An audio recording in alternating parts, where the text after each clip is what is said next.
I am very straightforward now because I strongly believe that there is a connection between my Christianity and the Jews and the Muslims.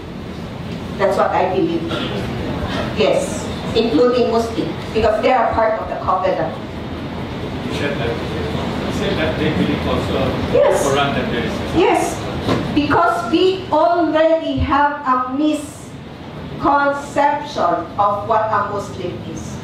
Sa ating Muslim, tamad, terror, mamamatay tao, but si Fadi, he's not.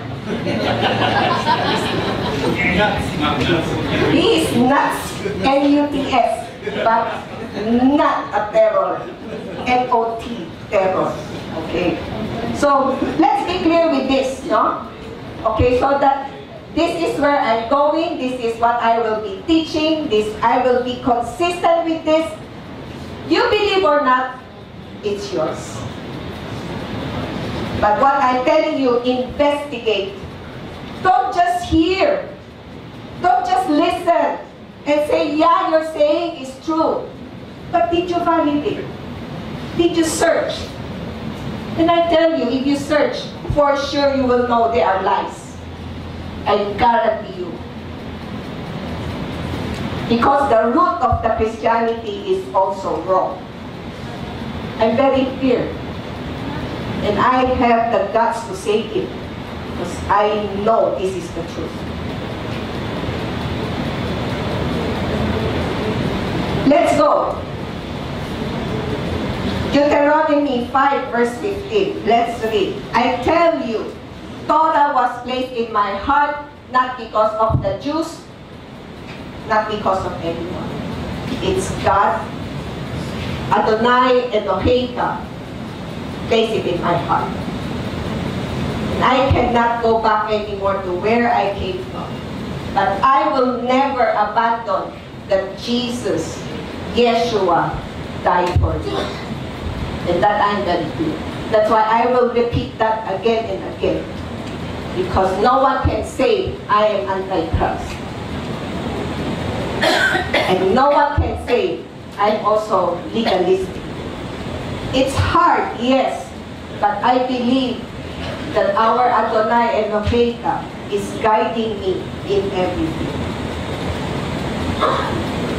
And I get all this not because of anyone. It's He who placed it in my heart. And that this is what I am sharing. It's up to you. It's your choice. I'm not forcing it, but I have to make you. I have to share this to you. It's a burden in my heart not to. At the end, it's your choice. I don't force. If you believe, thank you. If you don't believe, thank you. I am sure one of these days, in the future, you will. Because you will see it yourself. Next. At alalahanin mong naging alipin ka sa lupain ng Ehipto at inilabas ka mula noon ni Adonai na iyong Elohim sa pamamagitan ng isang malakas na kamay at isang ulat na isip. Yan ang dahilan kung bakit iniutos sa iyo ni Adonai na iyong Elohim na ipangilin ang araw ng Sabat. So, ang Sabat ay para din ipagdiriwang yung paglikas ng Israelita sa Ehipto. Nung pininturahan nila yung pinto ng dugo, yun din yung Shabbat.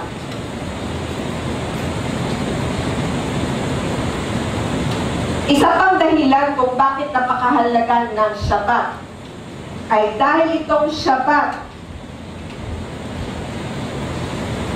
foreshadows of things to come. Ano ibig sabihin? Sa atin, sa Tagalog, ay ito ang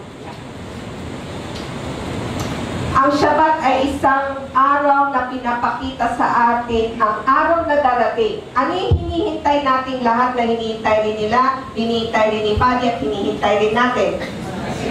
Messianic era, meaning yung pagdating ng ating Messiah.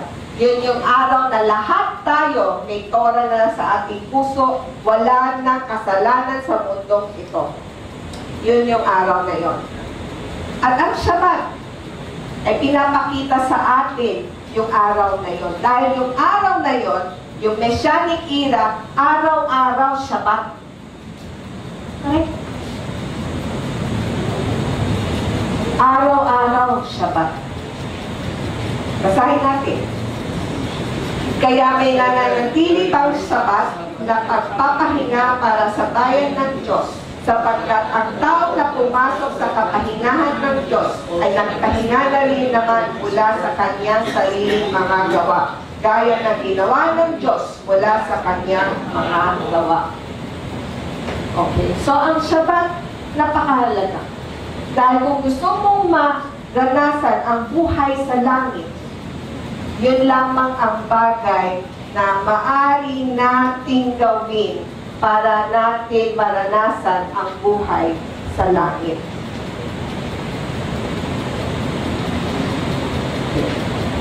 Basahin natin Colossians. This is New Testament. Dapat hindi New Testament. Bagong Testamento. Okay? Basahin natin. Kung gayon ay huwag kayong hatulan ng sinumang tao sa pagkain at pag-inom o may kinalaman sa kapistahan o pangingilin ng bagong buwan o ng isang sabat. Sapagkat ang mga bagay na yon ay isang anino ng mga bagay na darating, ngunit ang katunayan ay sa Messiah. Naintindihan ba natin ito? So, ang Shabbat ay isang anino ng mga bagay na darating. Dahil yung bagong tipan, yung New Testament, yung Covenant, hindi pa dumarating. At gusto nating maranasan ang buhay na nasa bagong tipan, New Covenant, ay itong Shabbat. Na tuwing ika-6 na araw sa pagtutog ng buwan, ito ay ating mararanasan. Kaya dahil dito, ito yung panalangin ni Yeshua na tinuro sa ating lahat. Basahin natin. Manalangin kayo. Basahin natin. Manalangin kayo kung gayon sa ganitong paraan. Ama namin na nasa langit, pagkapanalin nawa ang iyong pangalan, dumating nawa ang iyong kaharian, mangyari nawa ang iyong kalooban, kung paano sa langit, gayon din sa lupa. So, maaaring dasal tayo ng dasal, ano? Nalalangin tayo ng nalalangin. Lord, Thy kingdom come, Thy will be done. Pero hindi natin naiintindihan. Kung gusto natin yung kanyang kaharian ay pumunta dito sa mundong ito, pero hindi tayo nagsasabat. So, bakit tayo mananalangin tapos hindi tayo nagsasabat? Dahil ang pagsasabat, yun na rin yung parang nanalangin ka na ang kanyang kaharian ay mapunta na dito ngayon sa mundong ito. Meaning, yung Messianic era na hinihintay natin, kung gusto natin dumating na, tapos hindi tayo nagsasabat, parang may hinihingi ka, nasa iyo na, hindi mo parang tinatanggap. Gusto mo yung Messianic era dumating na, yung kanyang kaharian dumating na, ibinigay nila sa iyo yung maliit na glimpse. Yung ma-experience natin kahit katiting yung buhay sa langit, nasa atin na, tapos hihingi ka, nasa atin na, parang ano tawag doon? Ano? You keep on praying. Jesus taught us how to pray. To pray that the kingdom come. But then Christianity said, no, Shabbat is any other day. So, it's like praying for nothing because it's already with you. A taste of the kingdom of God is already with you to experience His kingdom. Then you pray without knowing that it's already partly with you. It's like you're a foolish person.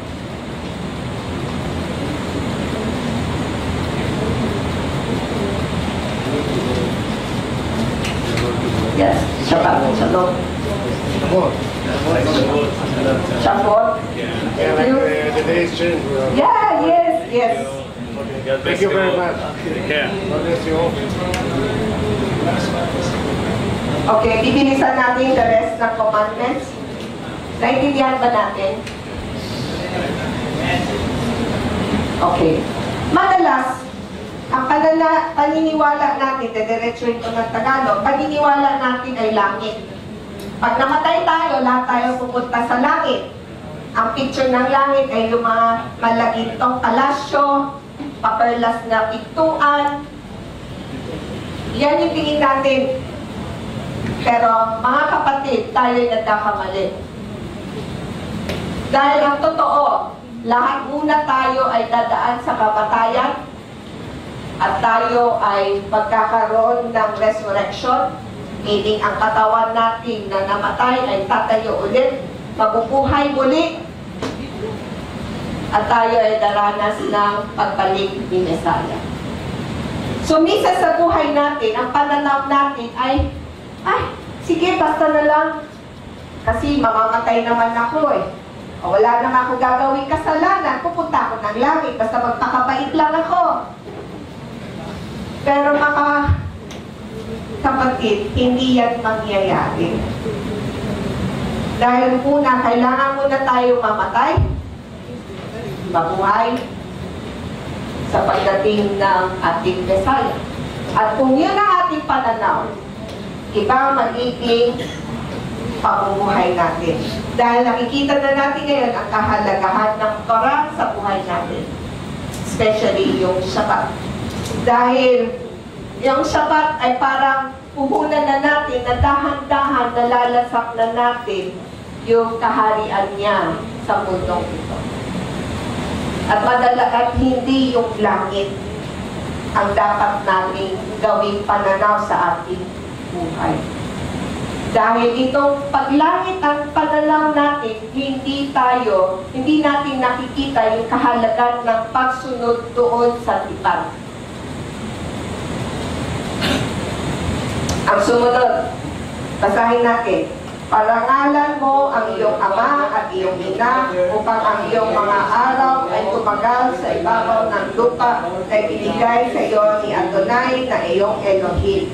So dito, sa panglima, ang sinasabi dito, yung honor, yung parangalan, ibig sabihin, bigyan natin ng halaga ang ating magulang, tratuhin natin sila na may kasamang, ano sabi mo sa Tagalog, yung respect. Paggalang. Okay? Bigyan mo sila ng dignidad at alagaan mo sila. Okay. At ang pangako dito ay hahaba ang buhay kung tayo ay bibigyan natin ng parangal ang nangkarangalan ang ating mga magulang. Sumunod, huwag kang papaslang. Okay. Murder. Pag ikaw ay sundalo at ikaw ay nakapatay, hindi yan kasama. Okay, hindi yan kasama sa pagpaslang. Pero katulad ng nangyari doon sa South Africa, yung athlete, yung pangalan niya, nakalimutan ko na, dahil sa nervyos niya, napatay niya yung girlfriend niya, pagpaslang yun. Yun. Studios. Okay, next. Ito mahalaga, mga kalalakihan. Okay. Ano sabi dito? Huwag mangangalunya. Ano ibig sabihin ng mangangalunya? Ito, very clear. Pag ikaw ay nagkaroon ng mataintim na relasyon, ibig sabihin may intimacy, may sex. Ibig sabihin nito, ikaw ay nangangalunya. At madalas, modern times, ginawa natin itong kautusan na to, ginawa natin magaan. Pero sa totoo lang, basahin natin sa Leviticus 20 verse 10, basahin natin. Ang isang lalaki na nangangalunya sa asawa ng ibang lalaki ay nangangalunya sa asawa ng kanyang kapwa. Siya ay papatayin ng walang pagsala, ang lalaki nangalunya at kayo din ang babaeng nangalunya. So very clear. ang babae at ang lalaki ay kamatayan. Pero ngayon, ginawa natin magaan ang parusa ng pangangalunya. Pero sa totoo lang, kahit hindi sila dumaan sa kamatayan, kamatayan na rin ang isang pamilya. Pag meron isa ang nangalunya. At apektado ang buong pamilya. As in, ang relasyon ng isang pamilya ay kamatayan din. Hindi natin lang nakikita yun. Pero noong panahon, mahigpit ang kautusan. Dahil alam nila na walang kabutihan ang idudulot nitong kautusan na ito. Pag hindi sumunod sa kautusan na ito. Clear ba tayo? Tandaan nyo, kaya binibigay itong kautusan, hindi para pahirapan ang buhay natin, kundi magkaroon ng katahimikan ang buhay natin. Hindi para pahirapan. Sorry mga lalaki, mababawasan ng inyong mga thrill sa buhay. Pero itong thrill ay hindi nagbibigay ng buhay, kundi kamatayan. Amen?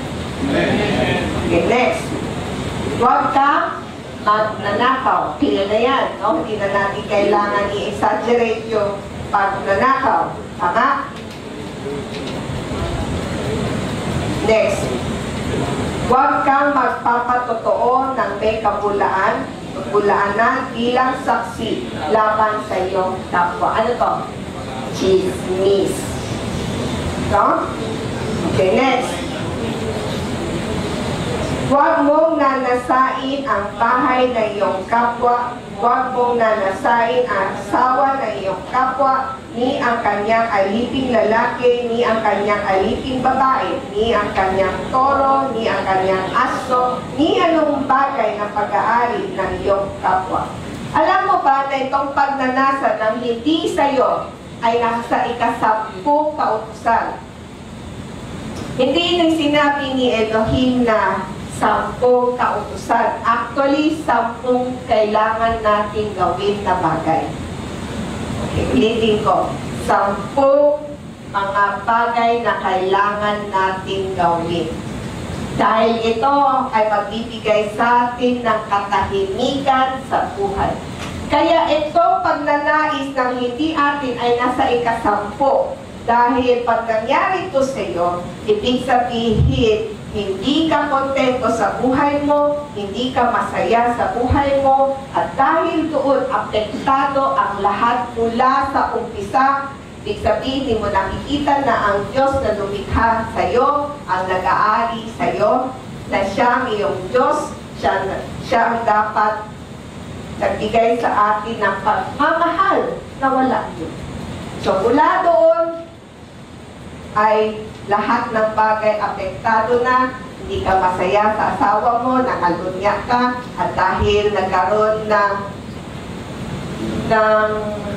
inggitan, minsan nagkakaroon ng pantayan, at dahil meron kang chicks, hindi mo kaya suportahan, umpisahan mo ng magnakaw para ibigay dito, or may sideline ka para ibigay dito. Hindi ka na makasabat kasi kailangan magkayod ka ng magkayod para bigay mo sa iyong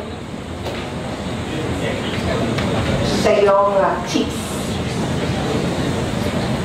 Kaya yung pagnanais ng hindi sa iyo, siya ang nasa huli dahil dito, yung kaloob-looban mo ay may problema na.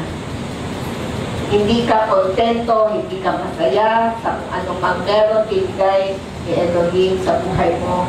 At dahil doon, apektado na ang lahat. Nung naibigay itong kautusan na ito, para tayo ay bigyan ng kapahingahan sa buhay. Dahil pagkatapos nito, basahin natin. At nakikita ng buong bayan ang mga kulog at ang mga kislap ng kidlat at ang tunog ng tambuli at ang bundok na umuusok. Nang makita yon ng bayan, nang magkagayon ay nanginig sila at tumayo sa malayo. Tandaan nyo, itong Torah ay narinig ng buong bayan ng Israel. Parang tayong lahat ngayon, narinig din natin yon. Ang tanong, Tatanggapin ba natin o hindi? Gusto niyong maranasan ang kaharian ng ating Panginoong Elohim sa langit? Gusto natin bumaba na itong kaharian dito sa mundo. Tandaan nyo, hindi tayo pupunta sa langit, kundi ang kaharian ay pupunta sa atin, dito sa lupa. Kaya ang sinabi ni Yeshua, Thy kingdom come. Ang kaharian ay pupunta dito sa lupa. Mararanasan natin ang kaharian niya dito sa lupa sa pagbalik ng Mesaya. At dahil doon, basahin natin itong ulit. Mateo chapter 6 verses 19 and 20. Tandaan nyo, ano ang binabanggit dito? Basahin natin. Huwag na kayong mag-imbak para sa inyong sarili ng mga kayamanan sa lupa, kung saan ang ano tong tanga? Yung, tanga o ano? Mga maliliit na paru-paro, ang tawag doon? Tanga o tanga? Ha? Ano? Tanga. Ha? Demos!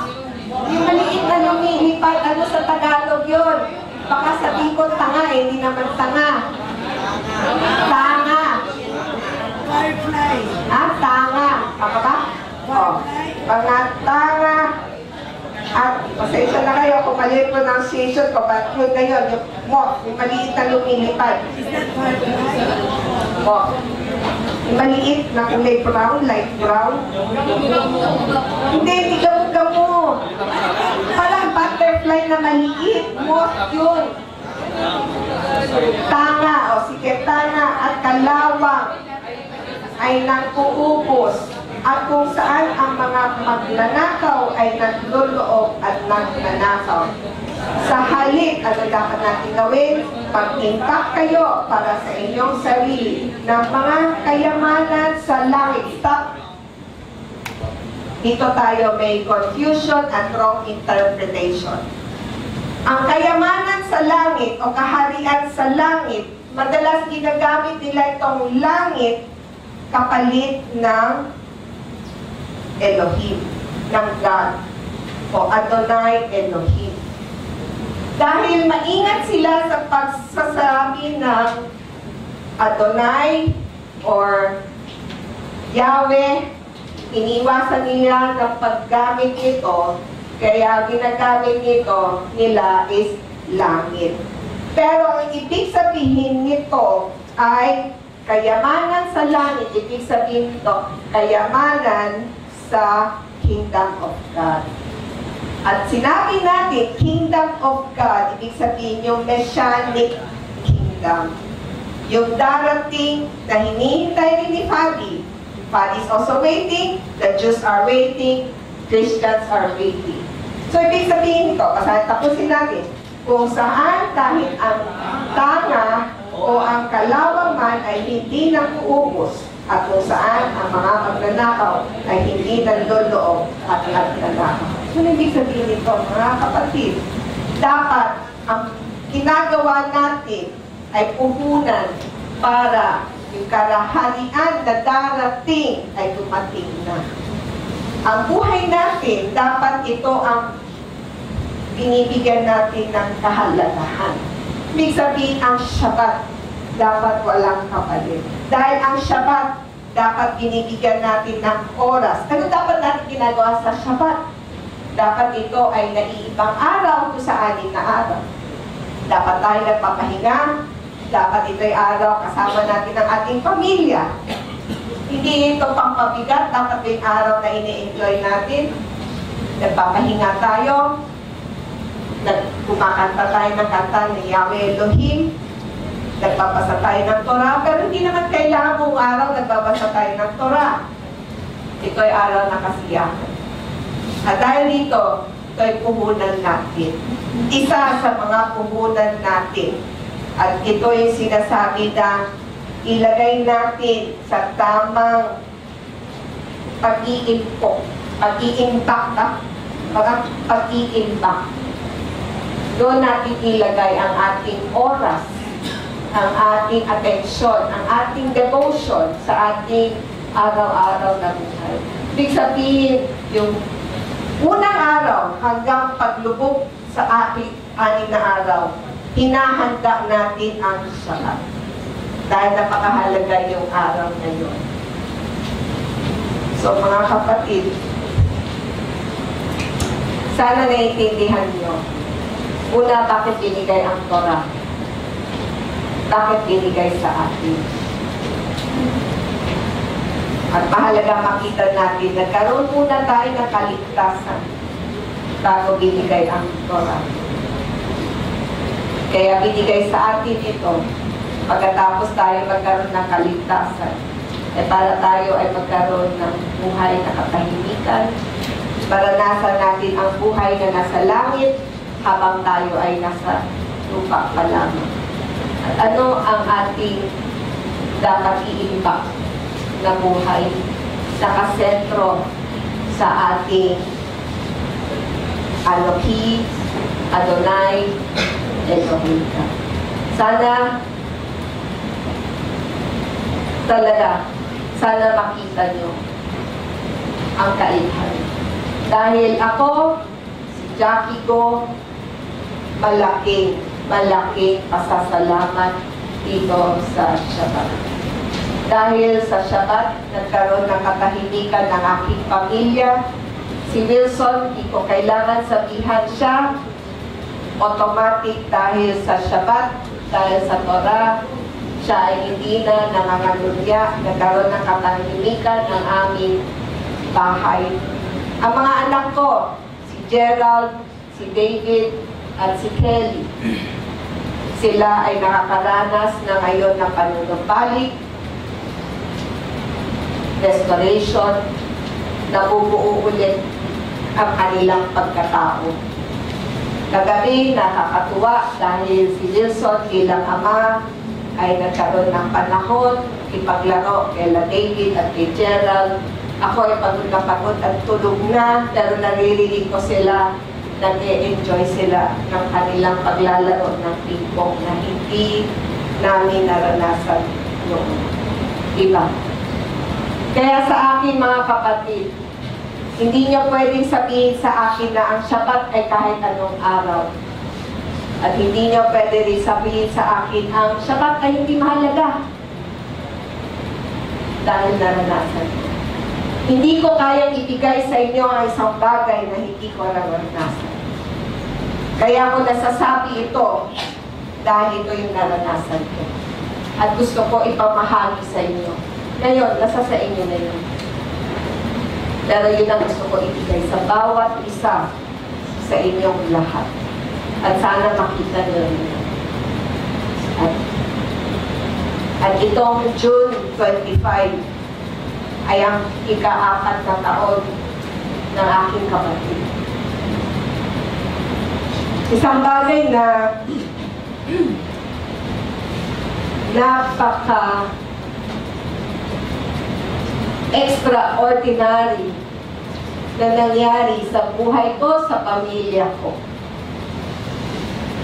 At dito ko tunay naramdaman na ang Adonai Elohim ay isang buhay na Diyos. Kahit na kamatay na kapatid ko ang kapalit, buhay ko ang ibinigay sa akin. Kaya, pasensya na kayo kung ganun ako kadesidido, ganun ang pananaw ko sa buhay. Kahit na sa totoo lang, kahit nabigay nyo, itutok nyo ang baril sa utak ko ngayon, hindi ko mababago ang aking pananaw. Hindi ko mababago ang aking katayuan sa ngayon dahil buhay ang aking nakamtan. At itong araw na Shavuot, napakahalagang araw dahil ito yung araw na binigay niya sa bawat isa sa atin. At sana makita niyo yung kahalagahan, hindi yung kapigatan. Dahil ako, Jackie ko, at aking pamilya ang makakapagsabi na ito ang katotohanan. Amen. Sa pagtatapos natin itong araw ng Shavuot, kantahin natin yung Behold the Lord.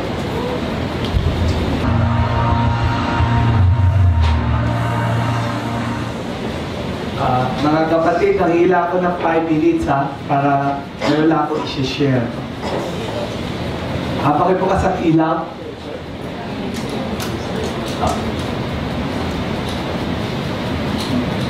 Napag-uusapan about itong Sabat, no, Jonathan? No? Ano na una?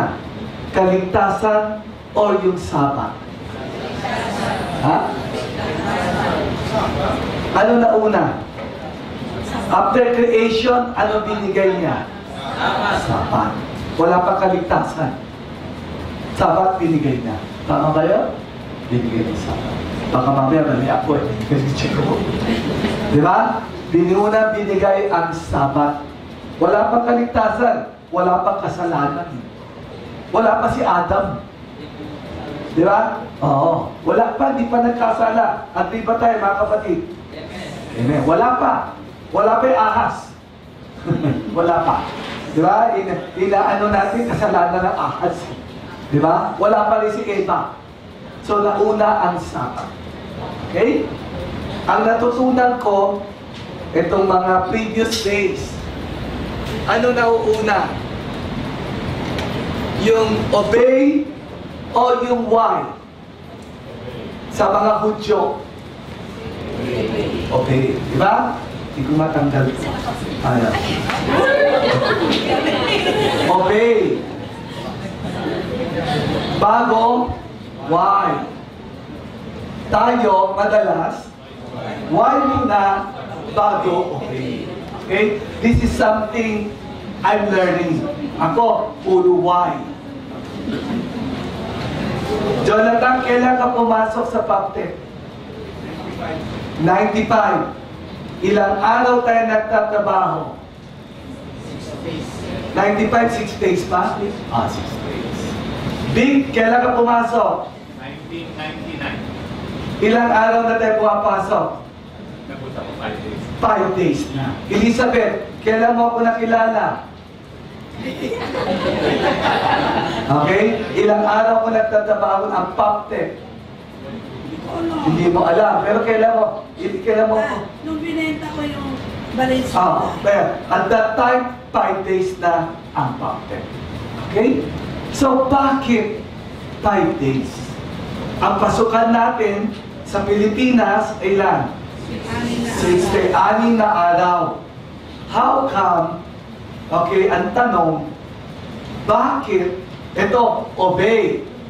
Bakit binigay sa PAPTEC yung Sabat?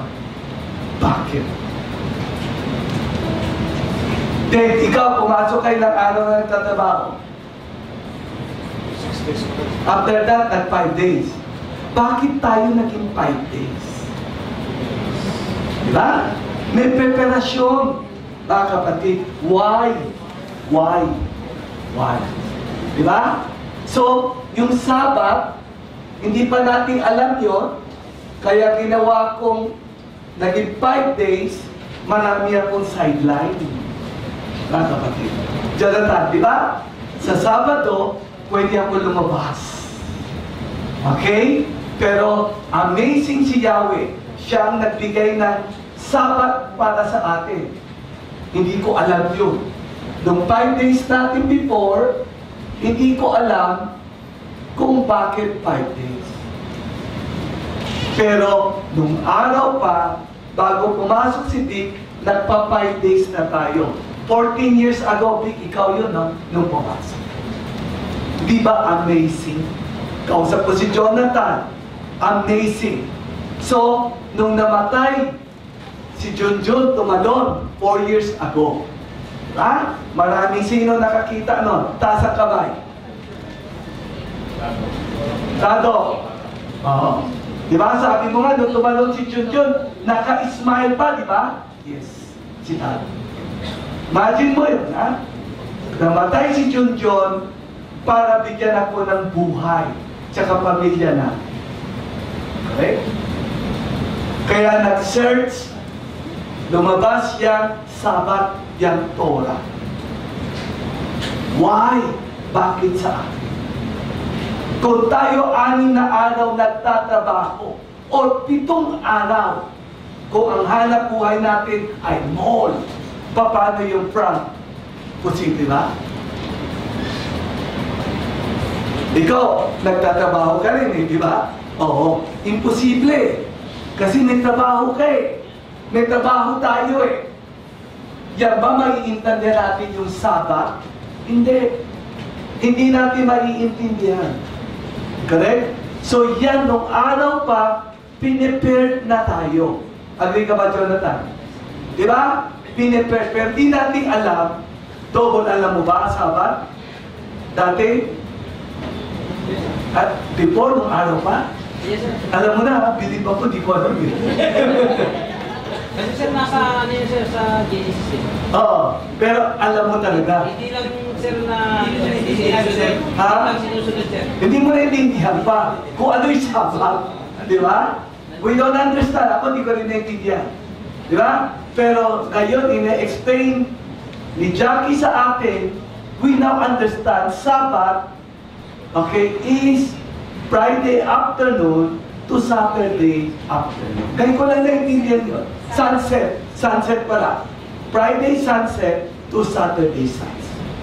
Hindi ba amazing si Yahweh why binigay sa Paptek yung Sabat? Paptek hindi lang sa akin. Hindi ka ba kasali doon? Doon? Kasali. Di ba? Binigay yung Sabat sa Paptek. Hindi kay Wilson Go or kay Jackie, kundi to all of us. Hindi ba amazing? Oh. Di ba? Amazing hindi? Amazing. Oh, ikaw, Miguel, dati nasa mall ka. Di ba? Trabaho mo. Paano, Miguel? Pag binigay yung Sabat sa'yo, ano gagawin mo?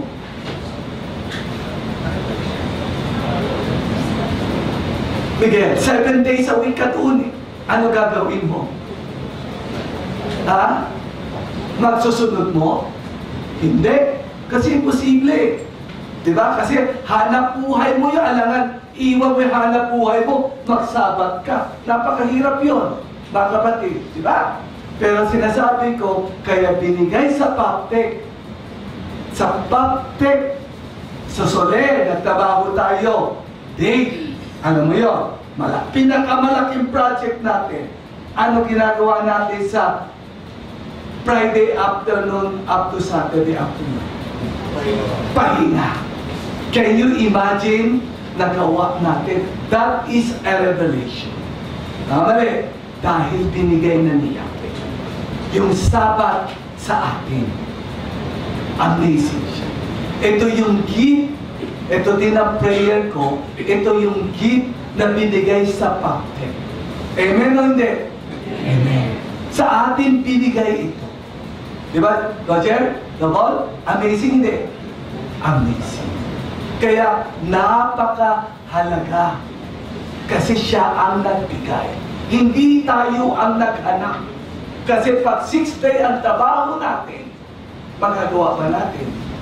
Hindi. Gagawin natin ano? Sunday. Di ba? Mali. Kasi doon tayo walang pasok So ano gagawin natin sa Sabat natin? Sunday. Di ba? Hindi pwedeng Friday afternoon up to Saturday afternoon. Yes or no? Yes. Kaya ito yung revelasyon. Ganon ka kahalaga dahil si Yahweh ang nagbigay sa atin. Okay? Let's pray. Yahweh Elohim, maraming salamat. In spite na ako'y naliligaw, alam mo yung Yahweh Elohim. Nag-umpisa ako mag-set up ng Food Tech 1988. Yahweh, alam mo ako naliligaw. Ako'y nanangulungya. Yahweh, alam mo. Ako'y nawawala. Sometime in 1990, 96, 97, Yahweh Elohim, ginawa mo kaming 5 days a week magtrabaho. Yahweh Elohim, hindi ko alam kung ano ang plano mo sa buhay namin. Ako pa rin ay naliligaw, Yahweh Elohim. Pero ako nagpapasalamat, Yahweh Elohim, dahil ang Poptech family ay special sa'yo. Mahal na mahal mo kami, lalo na ako na naliligaw. Itong Sabat ay binigay mo sa akin. Napakaklaro, Friday sunset to Saturday sunset. Dahil dito sa Sabat nito, ako ay na-restored papunta sa iyo. Na alam ko itong Sabbath day na to, ito yung appointment date ko sa iyo. Ito yung araw na papapahinga na binigay mo sa akin, na binigay mo sa amin. Yahweh, ako'y nagpapasalamat. Itong Sabbath ay galing sa iyo. Ay ito isang regalo para ma-experience ko yung how to pray na tinuro mo sa amin.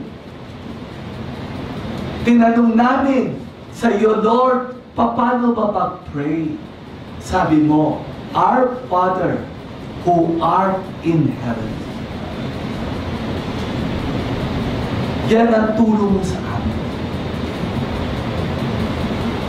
Hallowed be thy name. Thy kingdom come. So Lord, yung kingdom mo, pina-experience mo sa amin sa Sabbath day. And maraming salamat. And thy will be done on earth as it is in heaven. Yahweh Elohim, ako'y nagpapasalamat. Dahil dito sa Sabbath na binigay mo sa amin, Yahweh Elohim, binigyan mo kami ng kaligtasan. After kaligtasan, binigay mo sa amin yung Pentecost, binigay mo yung 10 Commandments sa amin. Para mabigyan kami ng guide sa aming araw-araw na pamumuhay. So Yahweh Elohim, I will follow, I will obey, Yahweh Elohim. Itong aking prayer, sa aking sarili, I will obey. Yahweh Elohim, maraming salamat sa iyong salita, sa iyong commandment na binigay sa amin. Maraming salamat dito sa Pentecost na binigay mo sa amin, Yahweh Elohim. Dahil ito ang magkagayad sa amin pang araw-araw. Ma-experience namin linggo-linggo sa Sabat ang iyong kaharian. Yahweh Elohim, maraming salamat. Sa matamis na pangalan ni Yahweh Elohim, Amen.